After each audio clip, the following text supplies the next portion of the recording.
Hey guys and girls, it's Hannah Saber from HR Images. In today's video, I will be reviewing the 35 1.4 GM lens, so stay tuned.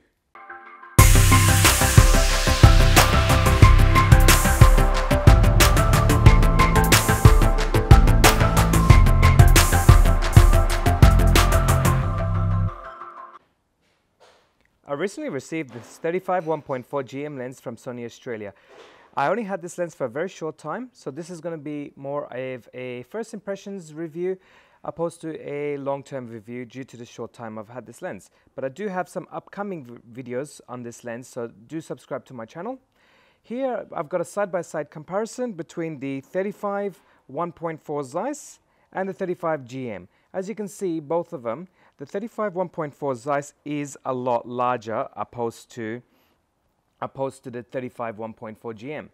The 24 and the 35, they're very close in height and in compact. With the Sony lineup, the new GM lenses, they're becoming a lot lightweight and compact comparing to larger bodies, the larger lenses.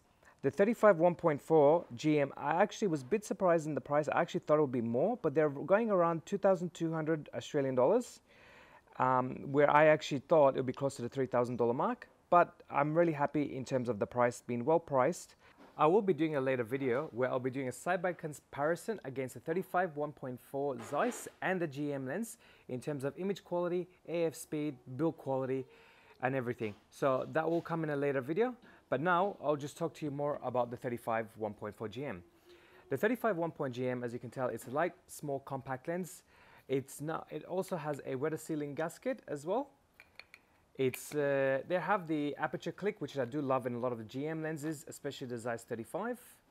And you've got the D-click button for a smoother change of the ring for the aperture, or if you kind of like me and you bump things around, having the D-click on, if you can hear it, when you turn it, it clicks in place, so it's just sort of harder to sort of knock over, whereas when you have the D-click, it's very smooth. So, but in saying that, it is very nice, tight, and firm focus turn. Like all GM lenses, the 35 1.4 does not disappoint in terms of image quality and AF speed.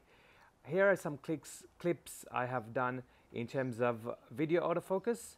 I have done one in perfect lighting conditions with slow autofocus transition, just to show you that smooth transition between focus in the subjects. So this is going in the speed of 1. Now they were filmed with the Sony A7S III, but just to give you an idea in terms of the slow transition and how smooth the focus is without any hunting. This video now, I have decided to change it up and did a very fast responsive speed, just to show again the speed and how quick the transition is without any focus breathing or any hunting. It blows my mind with this 35 1.4 in terms of the autofocus speed. This next clip now, I've decided to do it in low light. So again, this is a slow transition in the one as responsive speed for autofocus, just showing you how smooth that focus is in low light conditions opposed to doing it outdoor. And this next video is now having the responsive AF at 7 on the Sony A7S III, showing that quick responsive rate in terms of the autofocus. As you can see in low light, this lens performs really well. So if you're shooting weddings or you're filming in weddings and you have that really low light scenarios, this lens can keep up in low light. Testing it out autofocus for stills, this lens, I am really impressed in terms of how fast the autofocus is in both great lighting as well as low lighting.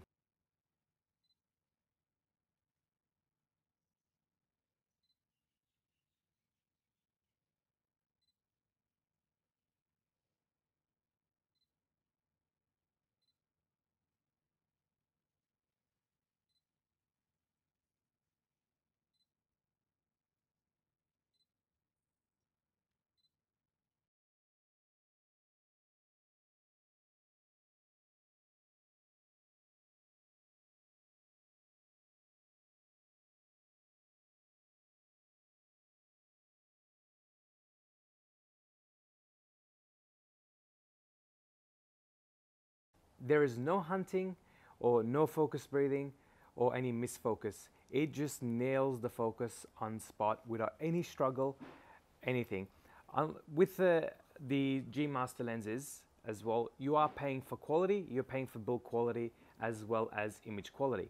Now here's a shot that I've done just to show you how well it can handle strong highlights. So this shot, I had the sun in the background of the flowers, just to show you how well it can handle the chromatic aberration. I have not noticed any sort of signs of CA with the GM lens like what I would see in the Zeiss 35. Image quality straight out of camera, this is stunning. Love the colors, love the pop of what the GM lenses produces. Here's just some sort of clips that I was shooting a behind the scenes portrait at a local park with a model testing out the 35 1.4 GM. I gotta say, ever since I got the 135, I have not sort of done any wide angle portraits. I've been doing some nice close portraits with stunning bokeh, but I do miss that wide angle portrait, and that 35mm does that justice for me. As you can see with these shots, this is all natural lighting, just testing out the lens as well with the highlights in the background, strong sunlight in the background, just testing the focus, testing the image quality, and I don't know what to say with this lens. It's just for me it's worth me getting it for what I do, shooting weddings, shooting events, as well as portraits. I do love the 24, but the 24 at times it does get too wide for me, and where I will resort to the 35. So I will still keep the 24, and it just depends on my situation where I'll use either one. I know people will say chuck the 24 on the A7R4 and do crop mode to become a 35 equivalent, but still you are also losing from memory f-stop as well as getting in closer, whereas the 35 you're getting a straight 35 at 1.4. I do use the 35 1.4 a lot on my A7S III, where I have previously done with the 35 Zeiss on my A7S II. For me, that's a great low light combination, mixed for video as well as stills. The bokeh at 1.4 is stunning, giving you nice, beautiful bokeh balls on your images. So if you're going some nice close-ups or some detail shots, this lens is amazing for that sort of detail shots, especially with the bokeh. If you love your bokeh as much as I do, you will love the 35. Comparing it next to the 24mm in terms of weight-wise, the 35 is a little heavier than the 24, but it's still pretty light and compact. It is a little larger, obviously, opposed to the 24 GM, but what I love about what Sony is doing with the new GM lenses, they're trying to keep it very compact and light, so great for travel. If you don't want something like an f1.4, you do have the 35 1.8, which is a great lens. But me, I love my 1.4s, especially shooting weddings. That extra f-stop does a big difference for me.